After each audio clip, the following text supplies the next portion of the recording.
Good morning, wellness warriors. Happy Wednesday. I am so happy to be back. I apologize that I had to skip last week because I have been, some more things than just gratitude were shared at Thanksgiving. And unfortunately, my body ran with it.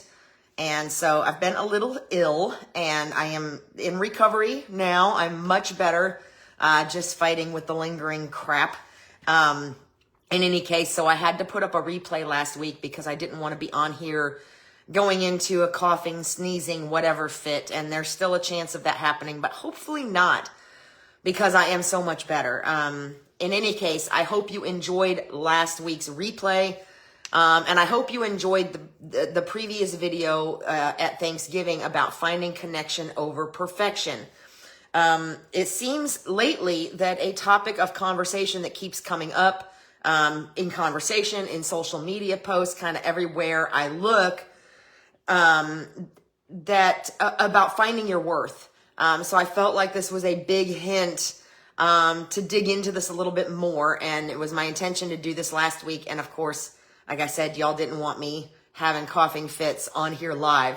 So if you're here, let me know you're here. And if you don't see this until afterwards, you can still feel free to make comments, ask questions, hit hashtag replay, something to let me know you were here.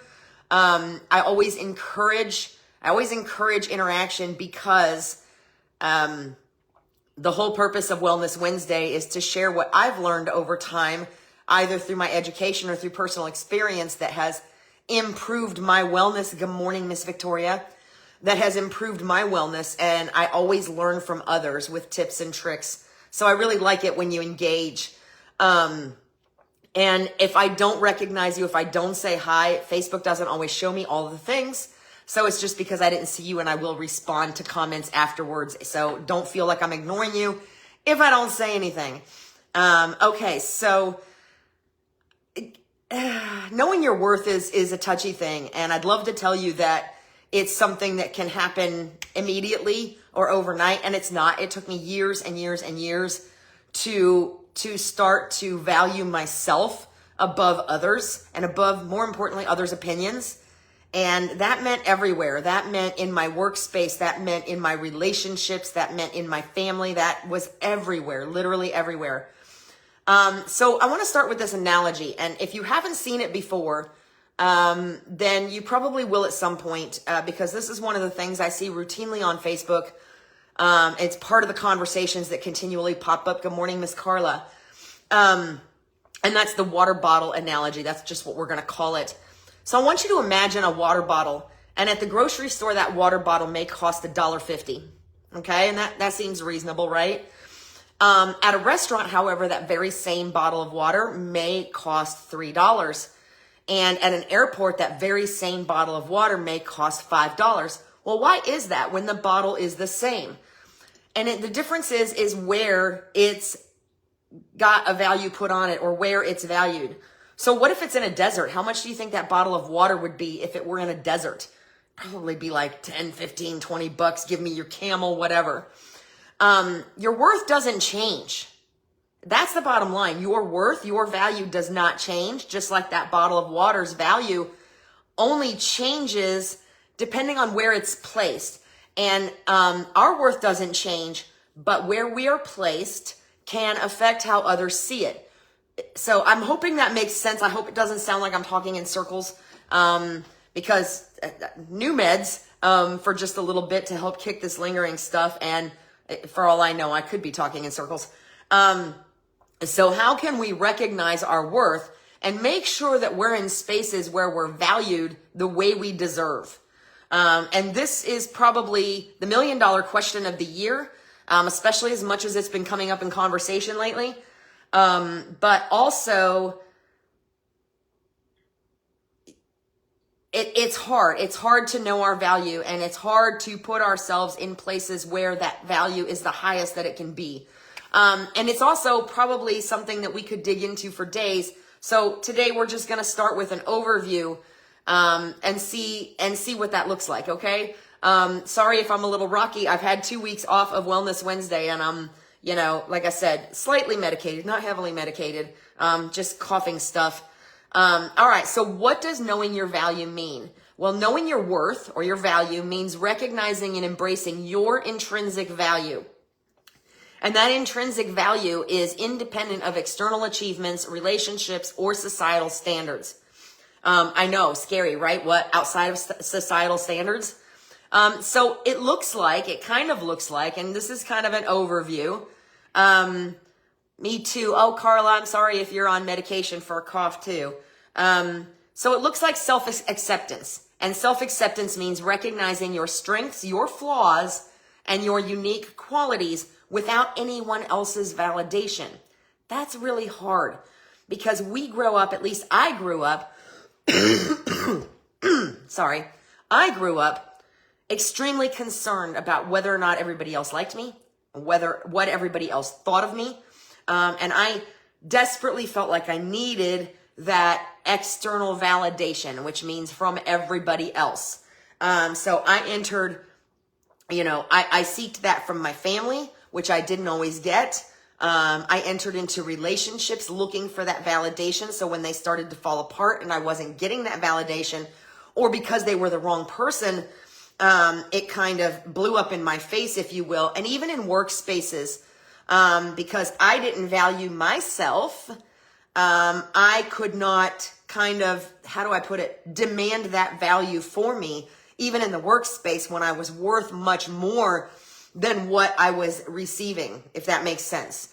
So again, recognizing your strengths, recognizing your flaws and your unique qualities without anybody else's validation boils down to one thing, and that's loving yourself, learning to love yourself and learning to accept yourself, regardless of outside influence or opinion. And that can be, sometimes outside influence can be helpful if you're really struggling to find things about you that are good, that are positive. Sometimes it helps to reach out to the people you love around you and see what they perceive, because sometimes it's a little bit of an imposter syndrome in that we don't perceive ourselves the same way that other people do. And that can be good and that can be bad. But if we are routinely perceiving ourselves in a self-deprecating manner, and we don't understand, or we feel a little confused when people come at us and are like, you are so good at this, or you look so great today, or I had no idea that you were so passionate about whatever, fill in the blank. If we are surprised by this, then we may be viewing ourselves in a self-deprecating manner, in which case it might be a good idea to find out how the ones around us that love us the most perceive us, so that we can try to perceive ourselves the same way. And that's been a difficulty of mine for years. So the second thing that knowing your worth looks like is boundaries. It's knowing what you deserve and not settling for less. And what that basically means is you have to define your non-negotiables. If your non-negotiable is that the person you're in a relationship, let's just say you're single, and if your non-negotiable is that the person that you're in a relationship with needs to be independent and needs to have their own home, maybe because you have your own home and you're not ready to share space or whatever. That was often the case with me. So they needed to not be looking for a place to live. They needed to have a decent job, and be able to transport themselves back and forth to that job. So what is that non-negotiable really? That non-negotiable is not a needy, someone relying on you for everything type of relationship. And that's a fair minimum boundary for a lot of people, especially independent women or men, to have, is a boundary where the person that they're with is self-sufficient and isn't going to be leaning on them for every little thing. Some people, that's a boundary they want. They want people that are going to lean on them for every little thing. Another example of boundaries is work. If you know that and again, this can be a slippery slope if you've been unemployed for a while, but if you know you're worth a certain minimum amount of money, or like, for example, for me, if I know that once I started standing on a regular basis, I made it a non-negotiable in my job and was basically like, look, I would like for you to provide this standing desk for me, but if you don't, I'm going to come up with something that's going to be mine and I'm going to put it in here. That was a non-negotiable for me because I couldn't, my body and my brain could not handle the sitting anymore. So that's kind of an example, very, very easy example, non-complicated example of what boundaries can look like.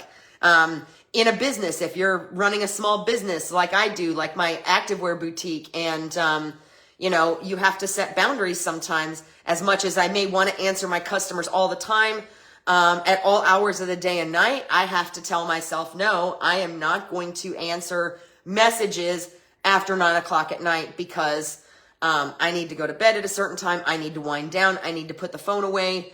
That's a boundary. That's a non-negotiable that I've set up for myself. That I do sometimes still cross, but rarely. And then the third thing is confidence. The third component of knowing your worth is believing in yourself and what you're capable of despite criticism. And that includes criticism from yourself. We talk in the Wellness Wednesday space, we talk about negative self-talk a lot. So what this could look like, especially if the imposter syndrome starts creeping in, is if you don't believe that you're capable of whatever it is, that you're capable of doing a job. If you've started a new job and you're perfectly qualified on paper, but you get in there after a week and you're like, what was I thinking? Why am I here? What have I done? Or if you are, maybe you've bought your own home for the first time and you get in and you're trying to keep up with the upkeep and you're like, same thing. What was I thinking? I took care of my apartment. My landlord didn't do crap and I did so great in my apartment, but now I have this home and I don't know what I'm doing. Those again are layman's examples, but you have to be able to believe in yourself and what you're capable of despite criticism. If you know, and sometimes that means pulling out evidence. Sometimes that means pulling out evidence of what you're capable of. Look, maybe you've suffered a loss, maybe you've lost a roommate, a significant other, whatever, and you've been with that person for years, but before that, you were perfectly capable and fine of living alone, and now you don't feel like you're capable of that anymore. And that's when you can start seeking proof that you've successfully done this before and you've overcome it, and use that proof to fuel your belief in yourself of what you're capable of. If you're again in a new job and you're capable of it and on paper you're capable of it and you've done something similar to that before, then you have to draw on that evidence to reinforce your belief in yourself that you are capable when that doubt or that outside criticism or that imposter syndrome starts to creep in. And then the final component of knowing your worth is valuing your own time and energy. And that's a big deal. Prioritizing yourself and what you have to offer. A very, very simple example of this was I used to beat myself up when grocery pickup first started. And I started using it after they let us back in the grocery stores. I felt like a jerk. I'm like, I am physically capable. I am 40-something years old. There is no reason for me to be using grocery pickup when I can get off my lazy butt and I can walk in there and I can find the groceries myself. Now, fast forward, I actually did a Wellness Wednesday episode on this because I learned once I took on grad school and plus I have my online activewear business, plus I work part-time for NAMI Citrus. As I started adding all these components to my world, that little bit of time that I had to myself or that I wasn't doing school or working was valuable. And I didn't want to spend it in the grocery store because I had other things that I needed to accomplish or wanted to accomplish during that time.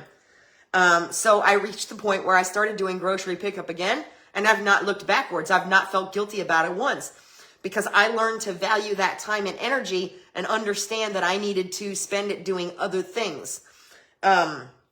So that's, again, just a layman's example, but valuing your own time and energy is extremely important. Business coaches, women, mentors, colleagues of mine that have gone into business coaching struggle with putting a price tag on their service because, and I would too, I'll be honest with you, I've thought about some some wellness type coaching, but I understand the struggle to put a price tag on it because we want to help people and we want to minimize the cost to others. But at the same time, when we do that, we're undervaluing our time and energy. Just like if we, I have a friend who is a night shift nurse, for example, okay? And that person is desperately looking for a daytime job, wants to get off the night shift emergency room hospital thing. However, a lot of the daytime jobs are significantly less dollars because they're getting a premium for working the overnight shift. So that becomes a moment where you have to decide, is you being off of your sleep schedule and being back on a normal schedule, and who defines normal, is worth the cut in pay? And if it's not, what do you choose? What's more valuable to you? That paycheck or that additional time that you can be more cognizant, more lucid, whatever the case may be? So that can be a tough decision. And sometimes we undervalue ourselves by taking something that's less than what we deserve because of a story we tell ourselves that we can't adapt to this schedule, or that it's okay, we don't need that much because we need to do this other thing, or no, I should stay on night shift because it's more money, when what I really need is that routine, structured schedule where I'm working the same days and hours all the time. And that means my performance is going to be 50 times better, and they're probably going to give me a raise anyway, right? So valuing your own time and energy and prioritizing it and yourself and what you have to offer is super important here. And it's a super important component of knowing your worth. Okay, so why does it matter? Why does it matter if we know our worth? And the reason I'm asking this question is because we've been taught to some extent to be humble and to serve others. And there's nothing wrong with that, again, unless it reaches a point where it's in a self-deprecating sense. We can love others, we can serve others, and we can be humble without completely sacrificing ourselves, if that makes sense. Good morning, Kayla. So why this matters: knowing your worth empowers you to make confident decisions, avoid unhealthy situations and relationships,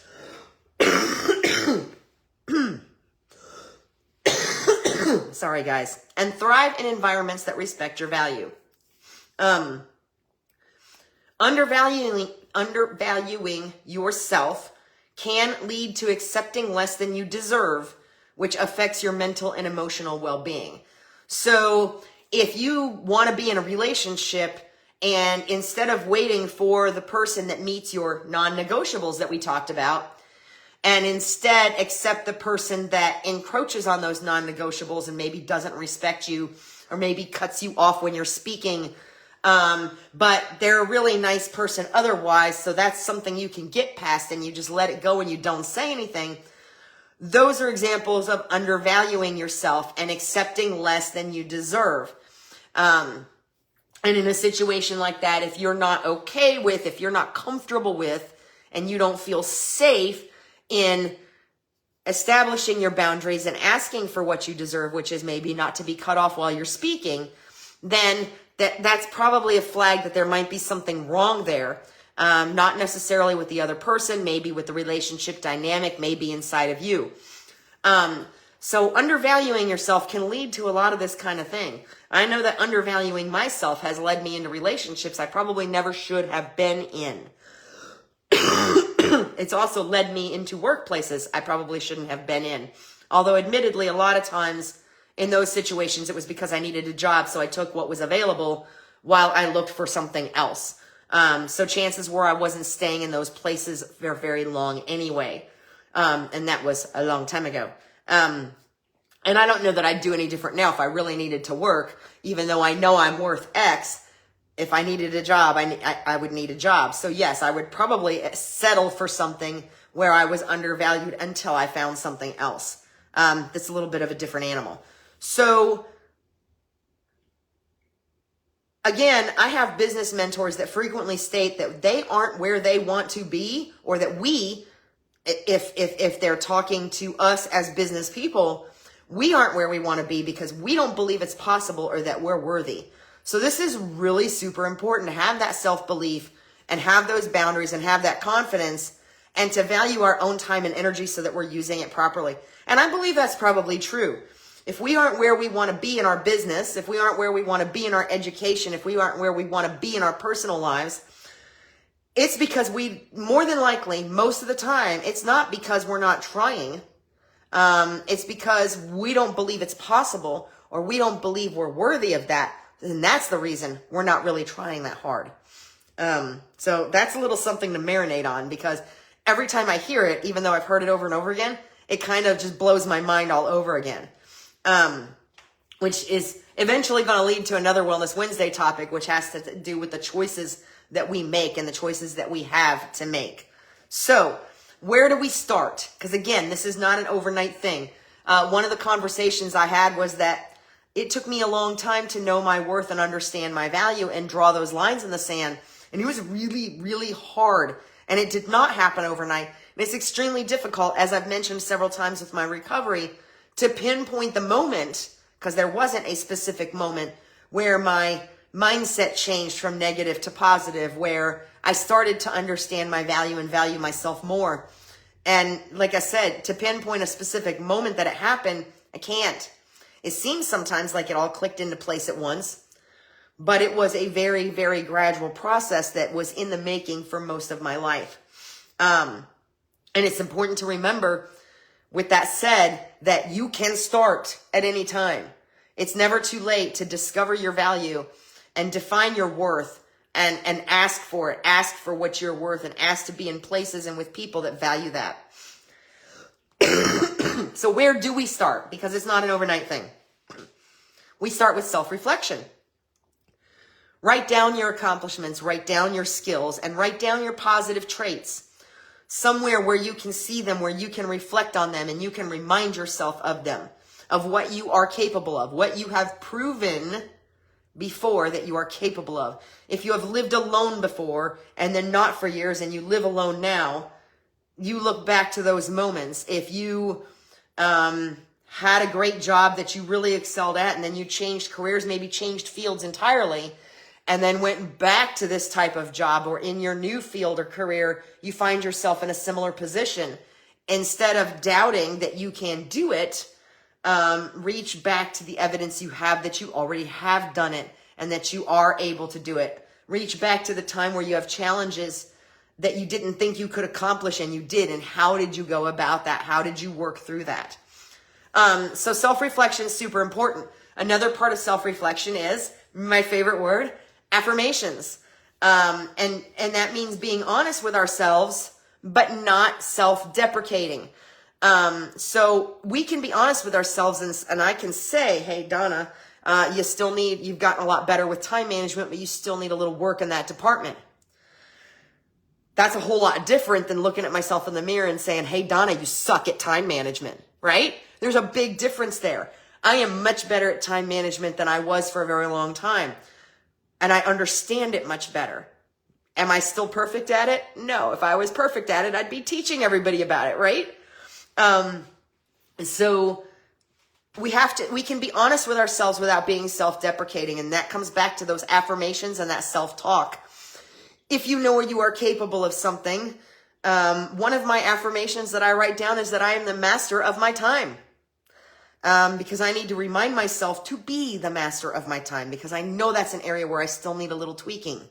If you saw where I was when I first started working from home and dealing with grad school versus where I am now, you would be amazed, but I still need a little tweaking. So that can be an affirmation. So your affirmations should look like the things where you know you need a little bit of work, but you know that you're already capable of. They should never, ever, ever, your affirmations and your self-talk in the mirror should never be negative. You guys have heard me say this before. I will get on this soapbox every time. You should never say anything to yourself in the mirror that you wouldn't say to the person you love the most. We need to be kind to ourselves. That's part of this self-reflection, of this knowing our worth, of our believing in ourselves, is to be kind to ourselves. And I will say that over and over and over again until I'm blue in the face, because I need that reminder on a regular basis. And that means chances are other people do too. So if you hear me say that over and over again, you're welcome to roll your eyes and be like, here she goes again. It may be something, if it makes you roll your eyes, it may be something you need to listen to. Okay. The second thing is to forgive yourself about past mistakes and errors in judgment. Sometimes things happen. Sometimes there's things that are not in your control. Sometimes there's just things you could have done differently. And it's great to admit your mistakes. I have been one of those that when I made a major mistake at work, I would have gotten on the rooftop and shouted it to the world. But then I let it go. Once I owned it, I let it go.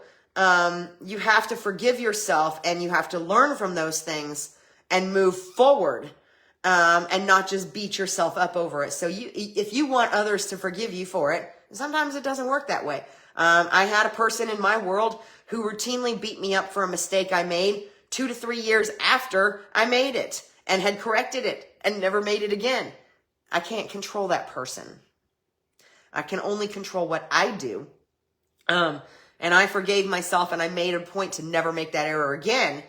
And that's the most important thing. Not only do you have to forgive yourself, but you also have to learn from that and work actively to not make that mistake or error in judgment again.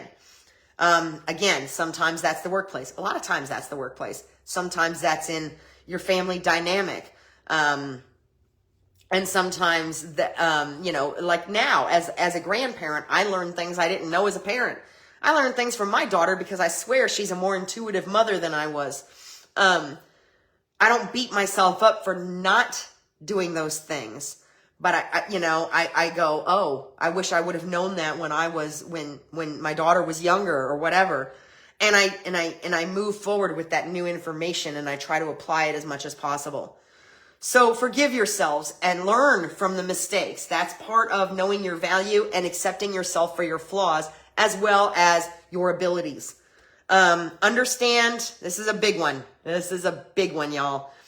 Understand that closure is not always an option because waiting for closure on a situation can totally hold you back.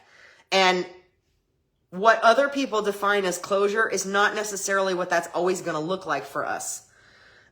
So understand that closure is not an option. We often look for the whys and the what ifs when we have losses of any kind, when we lose a job, when we lose, what if I would have done this instead of that? What if I would have done, been better at this skill than at that skill? Maybe I'd have kept that job. Why did this person just up and leave me with no explanation? Or why did this person treat me that way? When I never did anything but care and give and etc. There's a lot of whys and a lot of what ifs when we lose loved ones, when we lose jobs, when we lose things that are important to us. And sometimes we don't get that closure. Sometimes we just never do. Sometimes we never catch up with that person again to ask the why. Or we know that when we ask the why, the answer they're giving us is just to try to get out of the conversation and not the truth. And that's okay.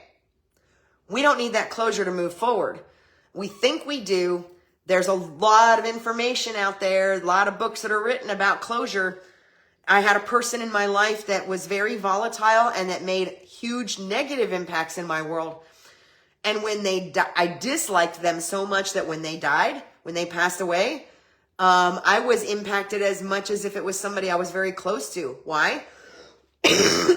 Because I didn't get a chance to ask the whys and what ifs. And that really rattled me for a long time. And then finally, I just had to let it go because how else was I going to do it? How else was I going to get it? That person was no longer here. Now, there are some counseling techniques I've learned, that I've learned about that would be very helpful in this department. If you are really stuck in this closure situation, you can seek counseling for it. And there's a really cool Gestalt technique called the empty chair technique, which gives you an opportunity to picture that person in the empty chair and get the things off your chest that you need to get, figuratively speaking. And that's an awesome technique, one that I anticipate that I will probably use in my own practice at some point, and that I've probably used on myself at home, when nobody's around because it looks weird when you talk to yourself. sometimes it's not the closure we need. Sometimes it's the opportunity to say how we feel, regardless of what that person's response is or would have been or should have been or whatever. So understand that closure is not always an option and that you can decide what that closure is. And it doesn't necessarily have to do with having an explanation from the other individual or from the job or from whatever the situation may be. So again, we talked about non-negotiables, core values that you won't compromise on. What are your core values that you will not compromise on? Are you a churchgoer? Is it important to you to go to church every Sunday? Yes, empty chair. We can talk about that some more, Carla. Is it a core value that you go to church, not every day, every Sunday?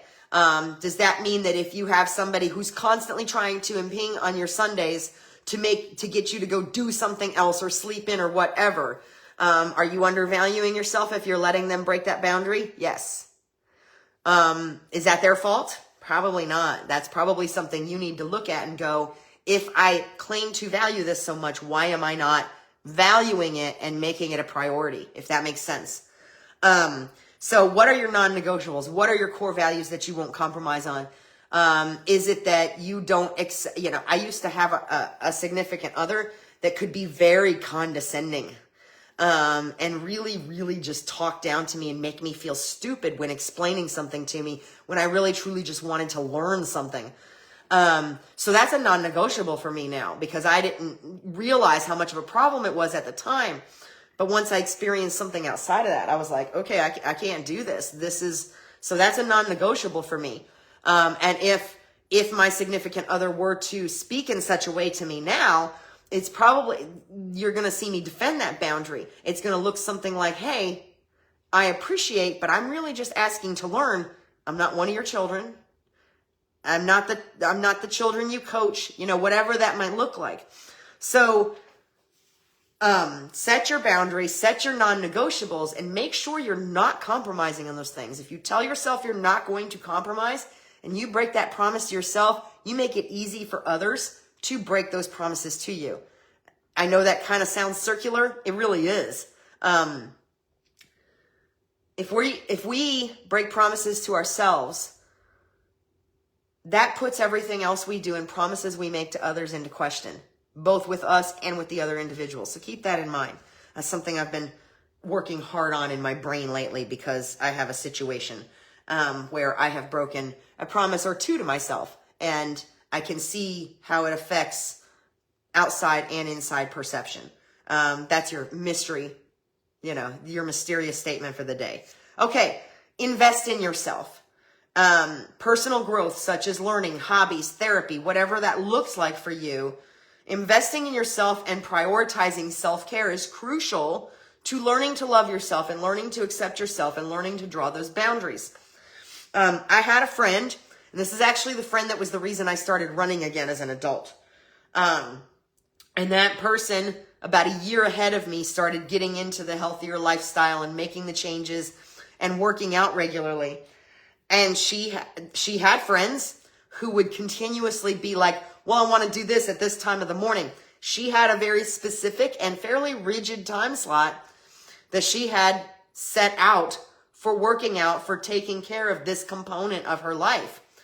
And there were reasons, because just like I did, she learned that, that taking that time to work out had a profound impact on her attitude, her anxiety, all of it, and that she could not be the person that everybody else wanted to be around if she didn't have it.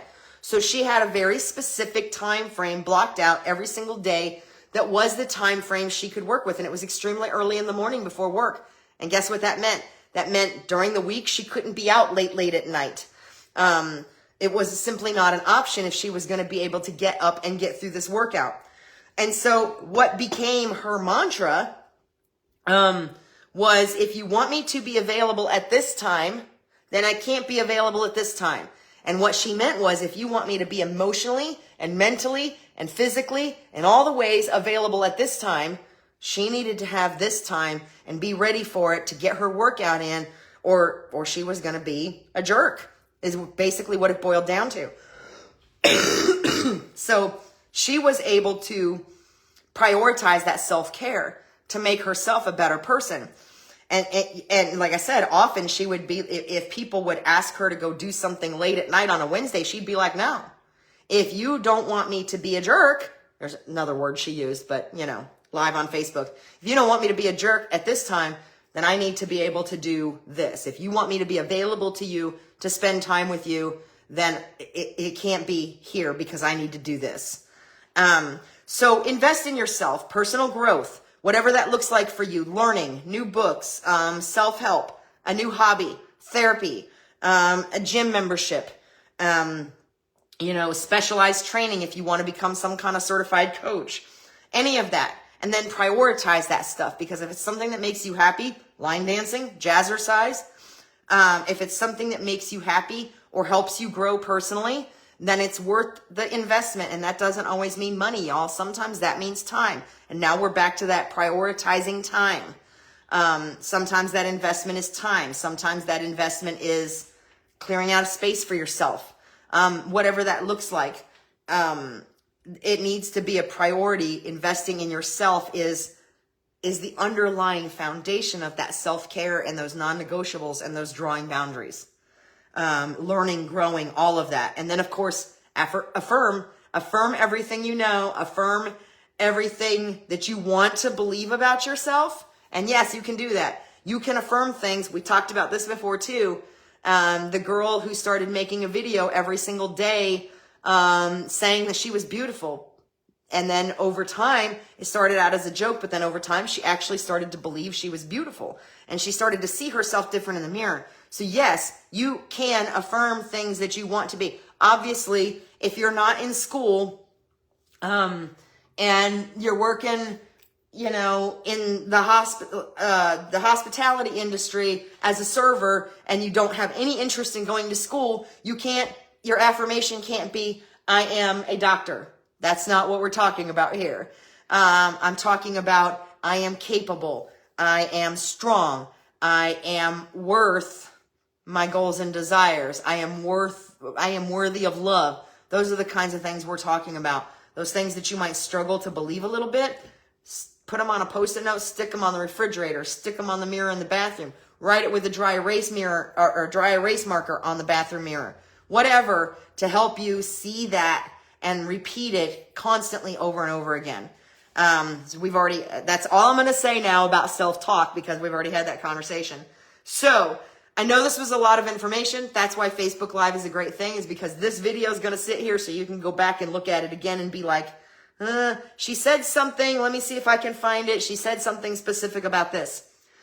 So I'm going to challenge you right now to write down 3 things you love about yourself and 1 area you'd like to grow in, because that requires you to be honest with yourself. And you don't have to share those. You can if you want, but I would like to see you share 1 thing that you value about yourself in the comments so that we can celebrate you. Because I think that's a good place to start. If you can share 1 thing you value about yourself in the comments, that's a great place to start. And then when we're done, you can go write down those 3 things you love about yourself and 1 area you'd like to grow in. And if you want to share it in the comments, that's fabulous. If you want to message me separately with those 3 things and that 1 thing, that's totally okay too. If you feel like you need some accountability, send me a message. Be like, here are the 3 things I love about me, and here's the 1 thing I want to grow on. But be sure to comment 1 thing in the comments that you value about yourself so that we can celebrate you and we can celebrate that. Okay, so finally, and it may seem like I'm running a little long, but I was already a little late this morning because cough. So let me just give you these final things. Remember, your worth doesn't change based on others' opinions. It's really hard, but we definitely need to work on that. It took me a long time to get there, and it's still a daily struggle. Just had that conversation with someone too. Put yourself where your value is seen and respected. Just like the water bottle, where are you placing yourself? Are you placing yourself amongst people and in places that value you? And if you don't, if you are not, how can you change that? Why are you not in a place where you're valued, and how can you change that? You deserve to thrive, and you are worthy simply because you exist. You are fearfully and wonderfully made, and you are worth a lot. Your value is high. You are worth love. You are worth accomplishment. You are worth those. You are worthy of those things. You have to decide that, and it's you that determines your worth, and you that draws those boundaries and puts yourself in a situation where that worth is either recognized and valued or not. So I know that was a lot, and there's a lot more we could do with this, but for right now, that is it. I hope you found this helpful. If you have any questions, comments, whatever, don't be afraid. Remember to comment one thing you value about yourself in the comments so that we can celebrate.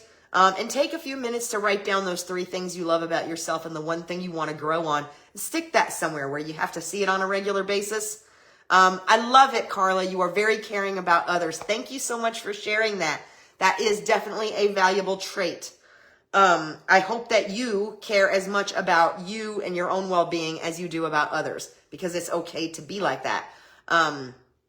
So if you found this helpful, please share. And I will see you next week, toying with a couple of different topics. But I'm glad to be back, and I hope you found this helpful. And I love you all, and I hope you have a fabulous week, and most of all, be well. Bye.